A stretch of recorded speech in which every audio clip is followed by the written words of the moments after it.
It was a late afternoon, and Marissa sat by the window again, waiting for her triplets to return from school. She let out a deep sigh as she looked down at her amputated leg. The reason she could no longer walk normally. She could never forget the day of the accident. It had been drizzling when she was crossing the street, carrying her homemade dish, unaware of the oncoming car. She was hit. Marissa closed her eyes as the memory washed over her. Had something worse happened that day? She didn't know what would have become of her young children. Seeing her triplets approaching snapped her out of her thoughts. She quickly reached for her crutch, stood up, and waited at the door. But to her surprise, Anton greeted her with a resentful glare. "Why, Mom?" "Why did you lie to us?" Anton asked, voice heavy with emotion. "You told us Dad, Anthony, was dead. Then why is he on the cover of this magazine?" He handed her the publication. Right there on the front page was Anthony, wearing a black tuxedo and flashing a warm, confident smile. Marissa was speechless. She stared blankly at her son, scrambling for an explanation now that her secret had been uncovered. "I had my reasons for lying. I didn't want you to have any connection with someone who never wanted the responsibility," Marissa finally said. "But even if he didn't want us, once he knew, he would have to provide support," Anton argued. "You don't understand, son. It's better when support is given willingly. You can't force someone to care. That's why I was selfish. As a mother, I tried to protect you from the pain of being rejected by your own father. We can survive on our own. I can support you three with my own effort." Despite her effort to shield the truth, she knew the day would come when they'd find out. She hated remembering what happened with Anthony, the man who hurt her deeply. Once she had a complete family. Now she couldn't even walk. "Mum, you can't work anymore like you used to. We hear you crying at night because of everything that's happened. You've sacrificed so much for us while he lived in comfort. We won't let this go." "He has to provide," Anton said, his voice firm. "No, son, I'll take care of everything. We'll be okay," Marissa replied. "We can't just let you do everything. You're not making any moves, so we will. I'm sorry, Mom, but we're doing this for you, for all of us. I don't care what happened between you two.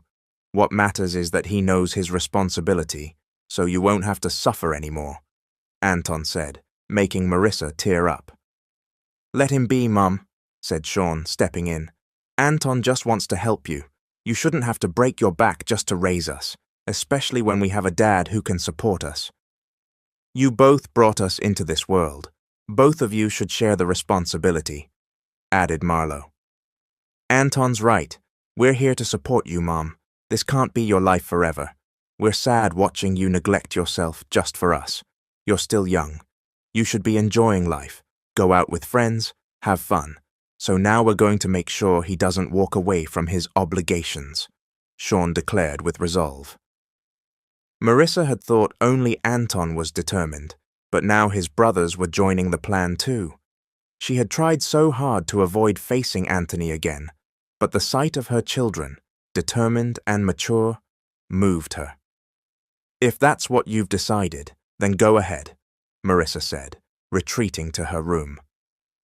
Meanwhile, Anthony attended a college reunion for the first time. He had always declined previous invitations due to work. Upon arriving at the hotel venue, he was escorted to the rooftop by staff.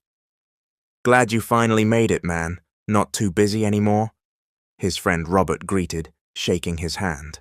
Others from their college group followed, giving Anthony hearty handshakes. Though they had different majors back then, they had all remained close. Anthony smiled politely and sat down with a plate of food. "Not so busy now, so I made it," he said. "You've missed 3 reunions already, but at least you're here now." Adam, an engineer, chimed in. "I made up for it. I brought plenty of food and beer," Anthony replied with a laugh. "Too bad we're not complete. Alex and Norman couldn't make it." "They're overseas," someone added. Anthony noticed some women across the room, looking and waving at him. Still a head-turner, huh? Robert teased. Not interested, Anthony replied coolly, shaking his head. Even now, he couldn't forget how Marissa left him without explanation. He had no idea what he did wrong. He hadn't dated since. Come on, man. Couldn't you pick even one of them to talk to tonight? Josh nudged. No, Anthony replied.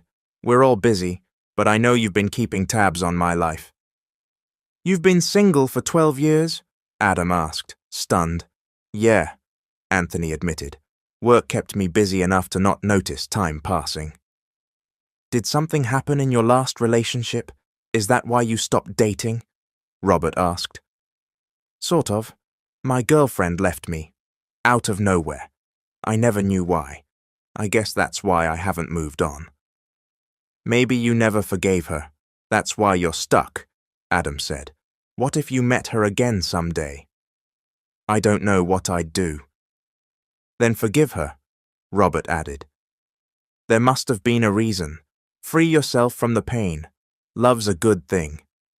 Anthony nodded, ending the conversation. After dinner, the group started drinking. Anthony chose not to get drunk. He still had to drive. At around 9 p.m., he decided to leave.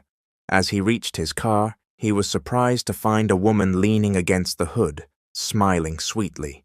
He ignored her. He wasn't in the mood for flirting, not when his past reminded him how easily women could walk away. He got in the car and started the engine. The woman glared as she walked off. Anthony sighed. He didn't want to be rude, but he also didn't want to waste time or emotions again.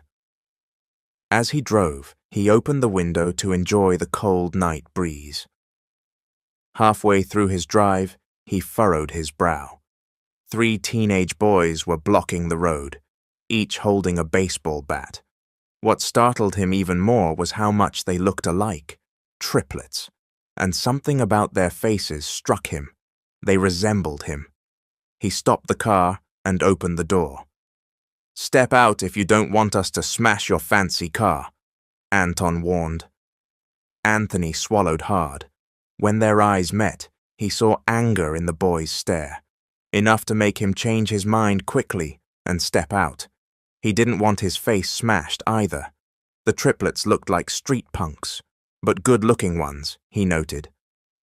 Do you want money? How much do you need? Anthony asked. The boy in the black shirt, Sean, gave a bitter smile and stared him down. Money's exactly what we need. But before that, we have something to tell you. It's just sad that you don't even recognize us.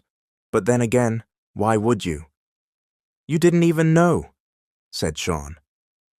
What do you mean? Anthony asked, eyeing each of the boys. We're your kids. You never got to know us. We're in high school now, living life while you live peacefully, unaware that you have children struggling to survive, Marlon said firmly. Anthony stood frozen, speechless, staring at the 3 serious-faced teens. He couldn't recall ever fathering any children, and no one had ever told him. I had no idea. If I had known, I would have never let you suffer, Anthony finally said. Sure you didn't. You're afraid of responsibility, but you had no problem being in relationships and bringing lives into the world, Sean replied. But anyway, we get it. You didn't know. No one told you. But maybe you remember Marissa Owens. You were with her for over 2.5 years. Our mum is Marissa, Anton added. Anthony could barely believe it. So Marissa had his children and never told him? You're saying she raised you 3 alone all these years? Yeah, she's been taking care of us by herself for 12 years. So now it's your turn. If you don't believe us, get a DNA test. We don't care if you accept us or not. Just do your part. That's your responsibility. We're not letting our mum suffer anymore, Sean said. Where is your mum now? Anthony asked. At home. If you want to talk more, we'll leave you our number. Just call, Anton said, handing him a small piece of paper. I'll call, Anthony nodded.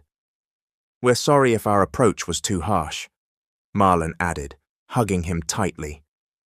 The sudden emotion caught Anthony off guard. The connection was undeniable. The feeling of being called Dad struck deep. It had to be what they called a blood bond. "We didn't grow up with you, but I'm glad we finally met," Anton said, wiping away tears. "I'm sorry for being angry earlier. I blamed you when it was Mum who planted in our heads that you were gone. But you didn't even know we existed. I don't want to know her reasons anymore. I'm just happy to have met you." Anthony said nothing. He leaned back against the hood of his car, overwhelmed.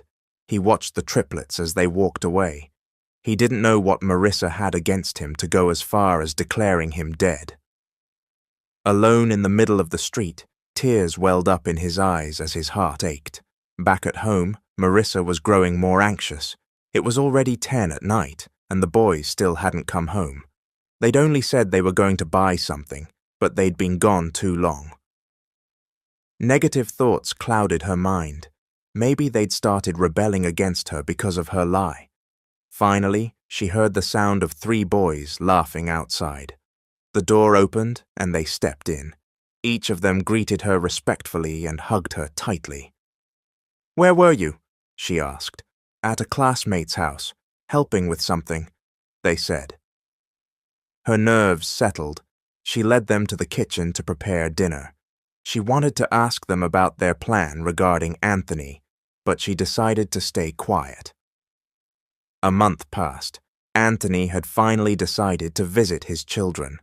A sudden project had delayed him, and this was the only free time he had. He grabbed his keys and left the house, stopping by the supermarket to pick up groceries, meat, other food items, and a sack of rice. That was most important. Before going to Marissa's house, he called Anton for the address. "Anton, where are you? This is your dad." "I'm at school, Dad. We still have classes." "Text me the address," Anthony said. "Okay," Anton replied shortly, ending the call. As soon as he received the text, Anthony drove off, excited to see Marissa again after all those years, to finally ask her why she had done all of this to him. He had treated her well, and this was what he got in return. When he arrived in the neighborhood, he looked for a place to park. An older man happened to pass by. "Good morning, sir. May I ask for directions?" "Sure." "Do you know where Marissa Owens lives?" "The house with the red door, right over there." "Thank you." Anthony returned to his car and drove it closer to Marissa's house. A few minutes later, he was knocking at her door. "Anthony, what are you doing here?" Marissa asked, clearly surprised. Anthony was silent for a moment, staring at her amputated leg, and the crutch she leaned on. The sight made his heart ache, quelling whatever resentment he had felt. "I just wanted to wait here for the boys. I called earlier, but Anton said they were still in school," he explained. "All right, come in," she said, opening the door. Anthony felt a heaviness in his chest, seeing how much she struggled. He wanted to ask what had happened to her, but he stayed silent. Marissa sat down, and Anthony took the seat next to her. They were now sitting side by side. "Don't you feel lonely, staying here by yourself while the kids are in school?" Anthony asked, attempting small talk. He could sense that Marissa didn't really plan to speak to him. "I'm used to it. I keep myself busy preparing ingredients for the dishes I sell," Marissa replied. Anthony nodded. "That's good. Do you manage to sell everything each day?" "Most days, yes. The boys are great at finding customers," she said, cracking a small smile. Anthony couldn't help but smile as well. The kids were definitely his. It came out of her mouth directly. No denying it now.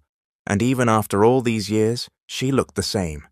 She was still the woman he once loved. "They seem smart. Must take after me," Anthony joked.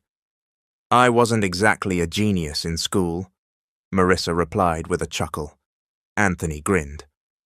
"So they got it all from me? You're okay with them not inheriting anything from you?" "As long as they're happy, I'll support them," That's what parents do. Anthony nodded, understanding that he still had a lot to learn as a father, but he was determined to make up for lost time and be a good dad. So, how did they find you? Did they look for you? They stopped me in the street, Anthony said with a laugh. Scared me, actually. Oh, those kids, Marissa said, frowning. Don't worry about it. They were just worried about you, Anthony replied, gently placing his hand on her arm. Marissa froze at the touch. Their eyes met. For a second, it felt like the world stood still, and the happy memories of their past came rushing back. Would you like something to drink? I'll get you something, Marissa offered, about to stand up. No, don't. You'll get tired, Anthony insisted. It's fine. I'm not even thirsty. Wait here. I brought some stuff for the kids, he said, getting up to fetch the items from his car. Marissa was flustered. She hadn't expected to feel this way seeing Anthony again. Her sons had never mentioned they'd met him. Quietly, she sat in the living room, watching him carry the groceries inside. He hadn't changed. He was still the man she once loved, though now more mature. When she saw him outside earlier, she had felt a sudden rush of fear, afraid he might be pitying her condition. She knew they'd eventually have to talk about the past. Come with me to the kitchen, Marissa.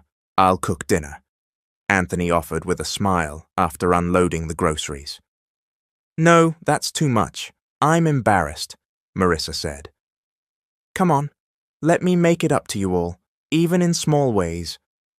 Marissa hesitated but eventually agreed and followed him into the kitchen.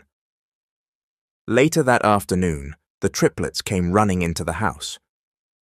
Good afternoon, Mum. Is Dad still here? He called earlier. Did he arrive already? Anton asked excitedly as he greeted her respectfully. Marlon and Sean followed, greeting her as well. Yeah, he's in the kitchen making dinner, Marissa answered. Okay, Mum, we'll just go change, Marlon said, and Marissa nodded, watching her children head off. Left alone on the porch, she couldn't believe they'd reached this point, sharing a roof with Anthony again. If Anton hadn't seen that photo, Anthony still wouldn't have known. Meanwhile, Anthony was all smiles as 3 kids hugged him from behind while he prepared their meal. Each one came to greet him respectfully. Where's your mom? Anthony asked. She's on the porch, Sean answered. Call her, it's time to eat. When Marissa came back with the kids, Anthony's smile widened. He wanted to show her he was okay, that he was genuinely happy being with them. Sit beside Dad, Mom. Before we eat, let's take a family selfie, Anton said. No, Sean and I will just sit together, Marissa said. Still, she moved over so she could sit next to Anthony, the triplets sitting around them. Anton held up the phone. Come on, Dad. Put your arm around Mom. Scoot a little closer so we all fit, Anton said. Anthony and Marissa exchanged glances. After a second, he lifted his arm and placed it over her shoulders. When the picture was done, they all grabbed their plates and began to eat. It'd be nice if we could always be like this, one happy family, Anton said while eating. Yeah, just keep coming over, Dad. Let's eat together every time, Sean added. Anthony smiled at the triplets, then glanced at Marissa, who was quietly eating. Of course, he said, making the boys cheer in delight. After dinner, Marissa was the first to stand and leave the kitchen. Maybe she was full, or maybe she just didn't want to sit beside Anthony any longer. The thought made him chuckle. Perhaps she still felt guilty for earlier. When dinner was over, Anthony left the kitchen too. The triplets offered to clean up. He stepped out to the porch, hoping to find Marissa there, but she wasn't. She was likely resting in her room. Minutes later, the triplets joined him outside and began chatting, sharing stories one by one. Anthony listened quietly, laughing now and then. For the first time, he felt the joy of fatherhood, especially with kids who were already grown and thoughtful. This kind of bonding was exactly what he had wanted. He no longer needed to go drinking with friends to feel happy or relaxed. At 7 p.m., Anthony said his goodbyes. He had work the next day, and the kids needed sleep for school. They begged him to stay over, but he promised to sleep there next time. He didn't get to say goodbye to Marissa since she never came out of her room. Before leaving, he gave the boys money for school, including a separate amount for Marissa to manage. The three hugged him before he got into his car and drove away. Inside, Marissa peeked through a crack in the wall, watching his car pull away. She wasn't planning to sleep yet. She just wanted to avoid seeing him. With a deep breath, she walked back inside after her sons came in and locked the door. The next morning, Marissa woke up early despite her condition. She still wanted to take care of her children. She was surprised when Anton handed her the money Anthony had left.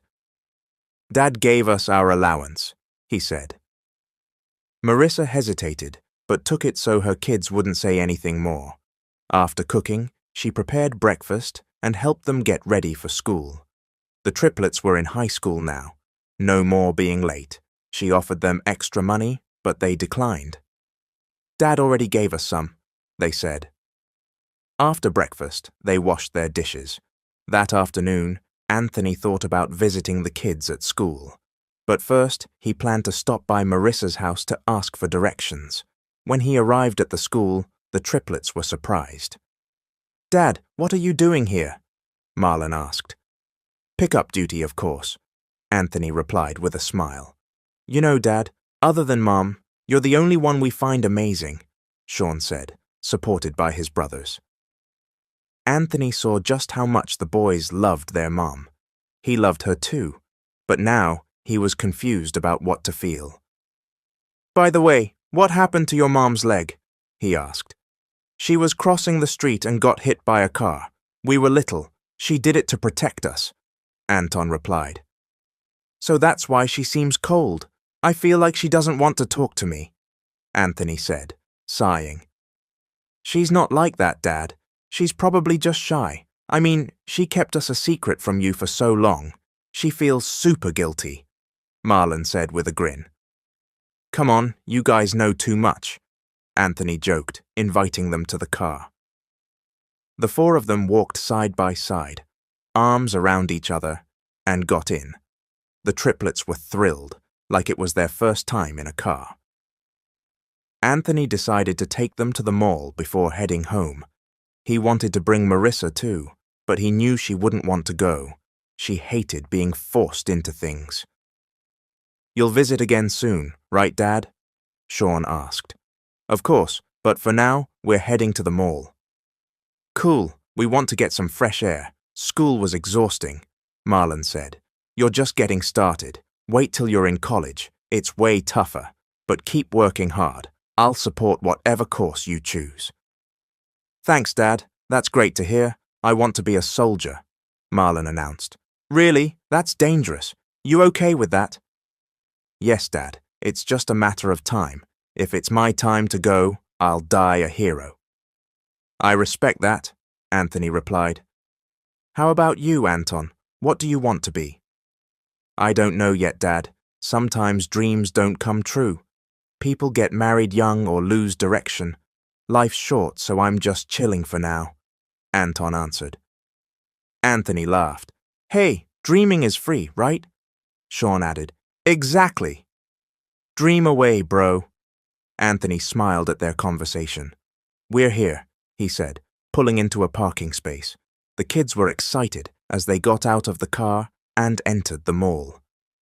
"If Mom were here, she'd be thrilled," Sean said with a smile. "We know she's not comfortable walking far. That crutch is heavy. Let's buy her something nice. Maybe a new dress?" Anton suggested. "Of course, we'll never forget her," Anthony said, listening quietly and feeling both joy and sadness for Marissa. No matter how much we try to avoid accidents, there will always be people who bring harm into our lives. "Pick anything you want.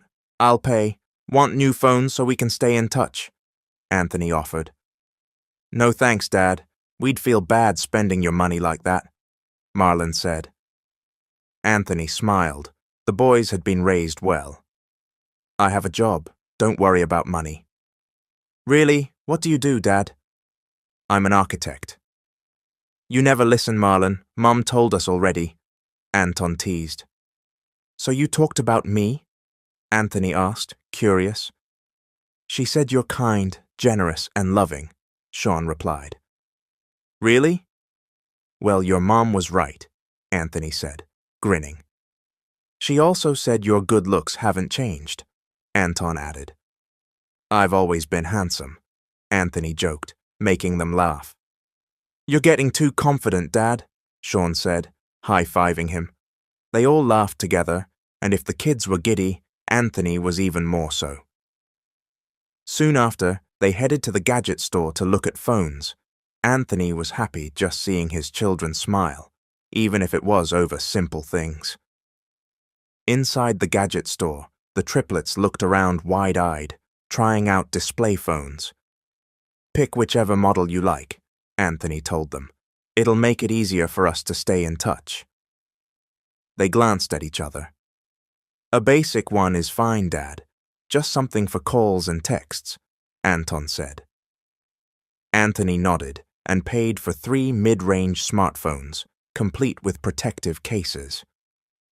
While walking back to the car, they stopped by a clothing boutique. The boys picked out a soft, floral print dress for Marissa, something light that would be easy for her to move in. The rain hadn't let up when they reached the house. Anthony hurried the boys inside so no one would slip on the wet porch. The living room was quiet. Marissa was nowhere in sight. Anthony rested his back against the wall for a moment, feeling a sudden ache. A bedroom door opened. Marissa stepped out, hair tousled, clearly having taken a quick nap. She managed a small smile when their eyes met, and Anthony felt his heart pound unexpectedly. Where have you 3 been? It's late and it's pouring, she scolded gently. We went to the mall, Mum, Anton answered. Come to the kitchen. Dad cooked. In this weather? Marissa muttered, but she followed them. In the kitchen, she tried to reach a plastic container on the top shelf. Anthony moved closer. Let me get that. I can manage, she replied, stretching higher. Anthony reached over her shoulder. They both grabbed the container at once, knocking it loose. It fell, and bending together, they bumped foreheads. Ow! See? Let me do it, Marissa grumbled, rubbing her head. Anthony laughed quietly, stubborn as ever. She turned to leave, but her crutch slipped on the damp tile. Anthony caught her by the waist, pulling her close so she wouldn't fall. In the sudden motion, their lips brushed for a fraction of a second. Click. They sprang apart and looked toward the doorway. The triplets stood there, grinning, Anton's phone raised. What was that sound? Marissa demanded. Nothing, Mom. Marlon just took a picture, Anton said, staring at the floor. Really? Marissa glared. It's obvious who you were photographing. It was an accident, Anton insisted, dragging out a chair and sitting quickly. His brothers followed, trying to hide smiles. Marissa shot Anthony a dark look. This is your fault, then busied herself setting the table. Anthony exhaled, half amused, half embarrassed. During dinner, Sean said, Dad, fall break is coming. It'd be fun to travel. Yeah, Marlon added. We could use some fresh air. Anthony nodded. I bought a townhouse out near Lakeview. We could stay there. Thanks, Dad, they chimed. Marissa kept eating quietly. How about you, Marissa? Want to come? Anthony asked. I'm not much for trips. You all go, she said. Come on, Mom, Marlon pleaded. You deserve a vacation. She shook her head. We'll see. After an hour, the triplets yawned and headed to bed. Marissa stayed in the living room, staring at the rain-streaked window. Anthony sat opposite her. How are you, really? He asked. I'm fine, she said softly. Anthony took a steady breath. After you left, and told the kids I was dead. Do you know what that did to me? Did I hurt you that much?" Marissa clasped her hands. "I was afraid. You said you weren't ready for obligations. I thought, if you knew, you'd feel trapped. I said I wasn't ready then, but I never said I wouldn't stand by you. The worst was letting them believe I was gone." His voice cracked. "I'm still here, Marissa."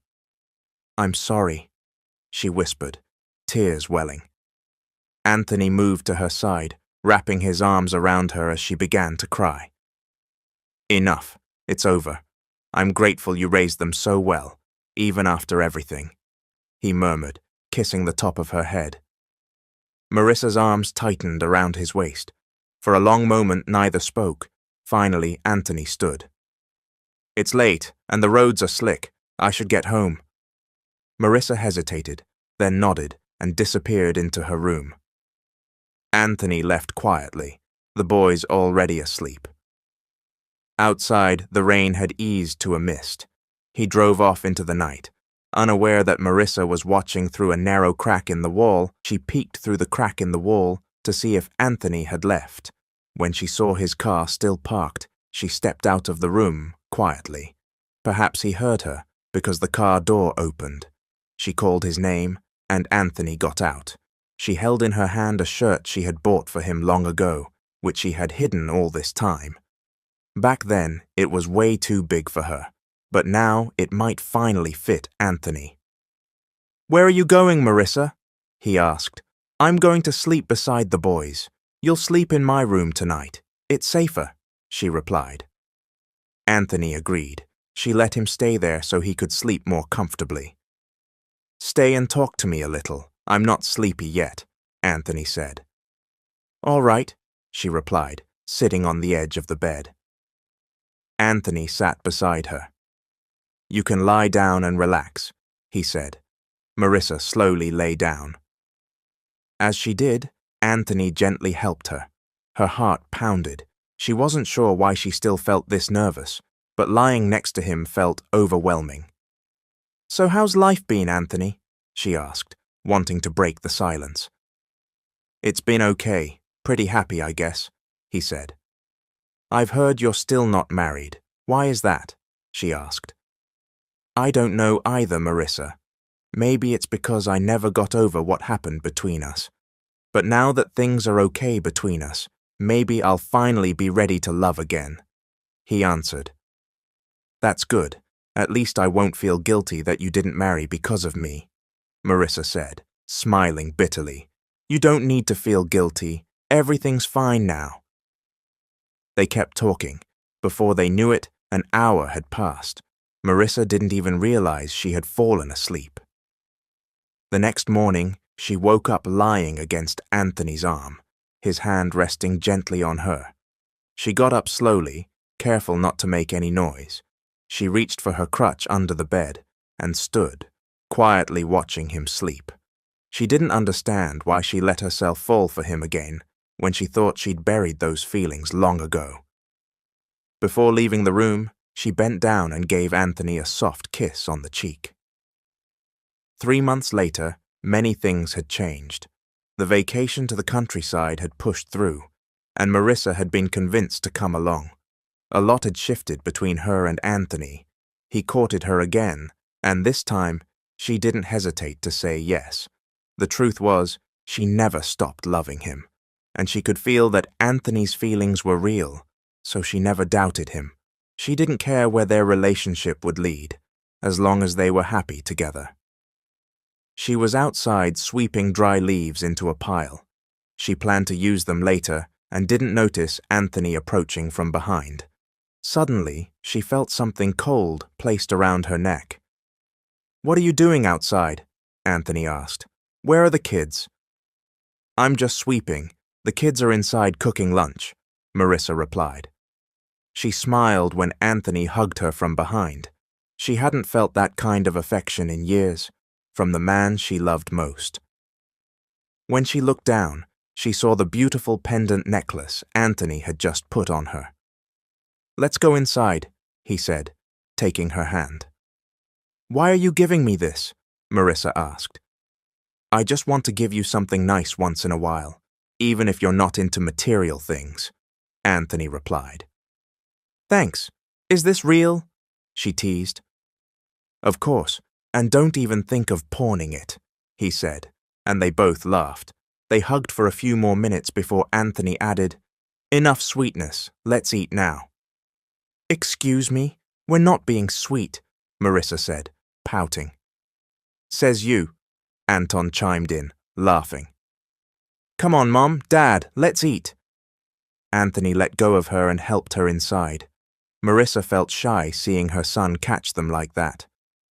Are you embarrassed the kids saw us being affectionate? Anthony asked. Not really, but they're smart. Even if we don't say anything, they can feel it. They entered the kitchen together. The triplets, Anton, Marlon, and Sean, were grinning from ear to ear. They were thrilled to see their parents getting along again. If we hadn't come to the countryside, Dad, you wouldn't have realized you still loved Mom, Sean said, beaming. My love for your mom never disappeared, Anthony admitted. It just got buried under everything that happened, but it all came back when we met again. Marissa smiled. She felt the same. I believe in destiny, Sean said. You didn't before, Marlon teased. You used to act all cool in 7th grade. Let me finish before you react, Anton said, scowling playfully. What is it then? Sean asked. Marissa smiled quietly, watching her children discuss love. Time had passed so quickly. It felt like only yesterday they were little, clutching her hand. Now they were grown, smart, and thoughtful. She was especially grateful for Anthony, for giving her children not just 1, but 3. You know why Mom and Dad didn't end up marrying other people? Anton said. Because they were really meant for each other. Could be, Marlon agreed. But it's also because of us that they found their way back. If they hadn't had kids, they probably wouldn't have crossed paths again. We're the real stars of their love story, Marlon said proudly. What matters is they love each other so much, Sean added. All right, that's enough talk. Let's eat before the food gets cold, Marissa said, shaking her head with a smile. The triplets burst out laughing, their joy contagious. They chatted and giggled until Anthony joined them again. You all look suspiciously happy, he said with a smirk as he sat down. After their meal, the triplets played games while Anthony and Marissa stayed back to talk. Eventually, Anthony rested his head on Marissa's shoulder and closed his eyes. It felt amazing, coming home tired, yet finding peace in someone to talk to. I love you, Anthony said softly. I love you too, Marissa replied, gently stroking his cheek. A month passed, and things only got better. Marissa felt joy that she hadn't in years. Anthony never changed in his love and care for her, and their bond grew stronger. He was still the man she loved, one she never really stopped loving. Her birthday was coming up the following week, but she didn't have any plans. She didn't care about celebrations. What mattered was that her kids were healthy, and so was the man she loved, Anthony. She turned to look beside her and smiled. Anthony was still fast asleep, even with the bright morning sun streaming in. He hadn't gone home in days. Maybe he was starting to love staying in their house, even though it had no air conditioning, only a ceiling fan. Suddenly, someone knocked at the door.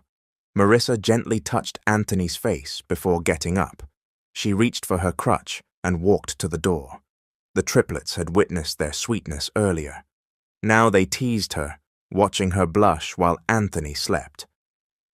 Later that morning, Marissa felt something cold brush against her cheek. Anthony had kissed her. She was talking to the triplets about her birthday when they all turned to her, smiling mischievously. They clapped loudly and squealed with excitement. Go eat! Stop staring at us! Marissa exclaimed, rolling her eyes. But we're sitting right in front of you, Mom, Sean said, grinning. You two are so sweet. It's like ants are about to swarm, Sean added, chuckling. Marissa pouted. When I get a girlfriend, I want someone like Mom, so we can have a happy life too, Marlon said. That's a good plan, son. You'll definitely be happy with someone like your mom, Anthony said, hugging Marissa. Enough with that.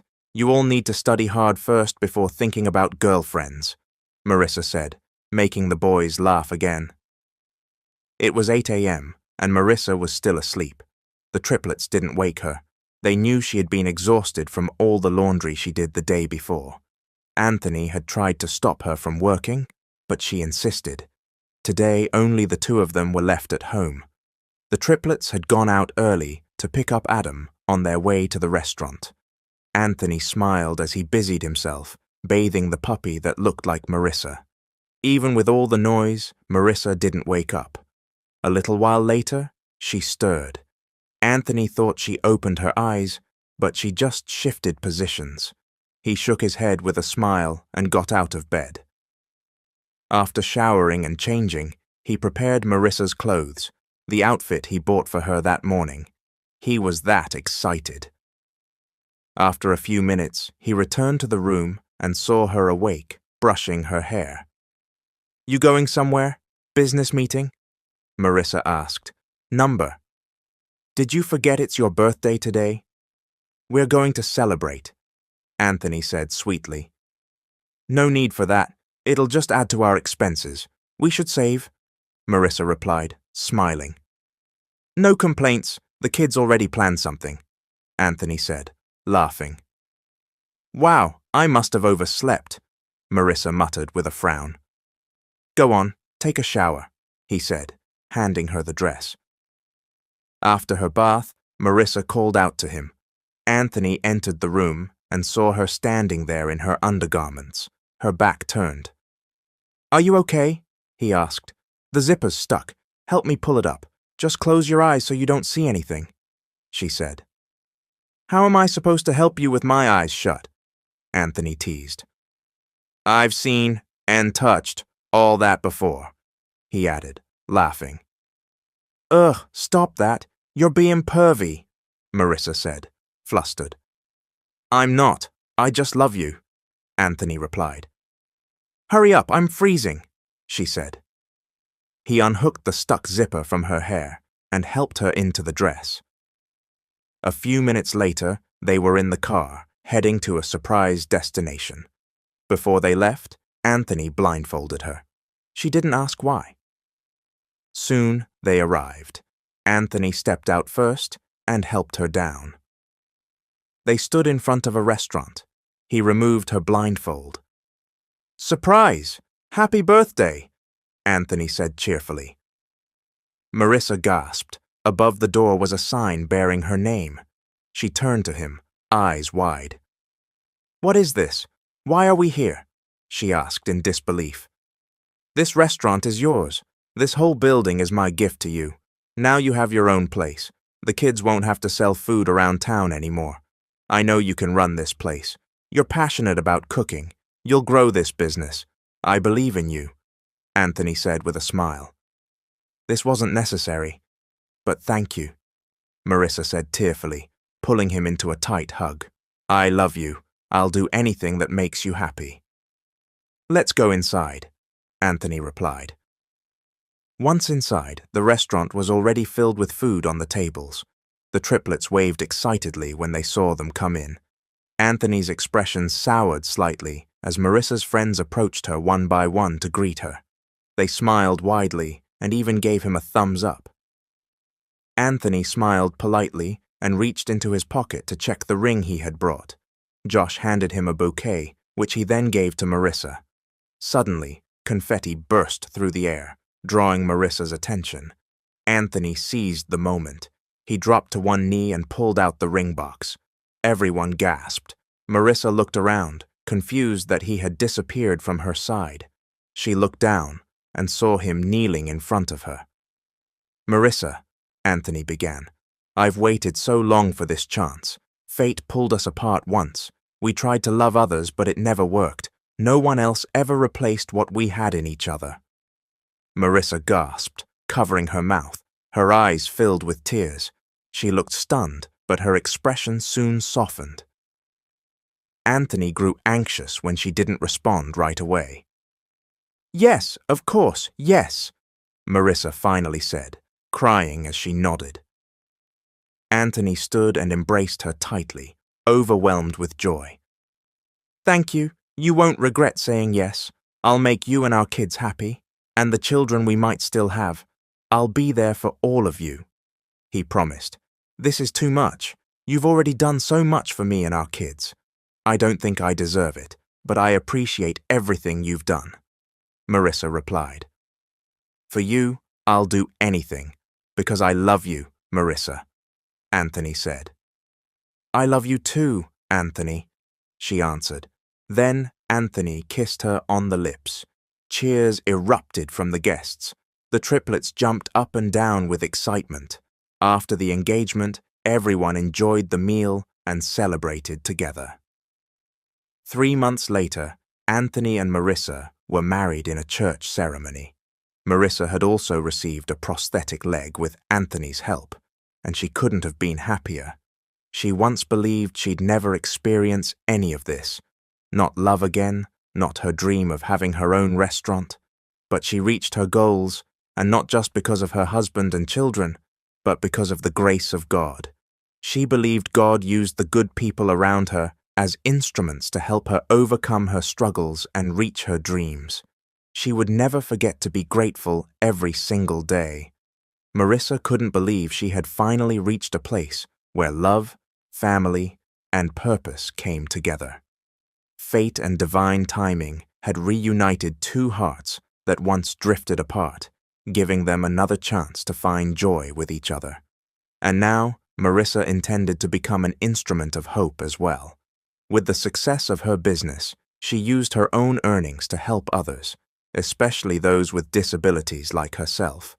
She also began supporting children in orphanages and the elderly in care homes. Anthony was beyond proud of her. He never regretted waiting all those years for her to return. He had waited for the one woman he loved most, the one with the kindest heart, and that is where the love story of Anthony and Marissa ends. Thank you so much to everyone who never stops listening and following these amazing stories. God bless you all. It's Mr. Hope here again. Until we meet again, stay safe.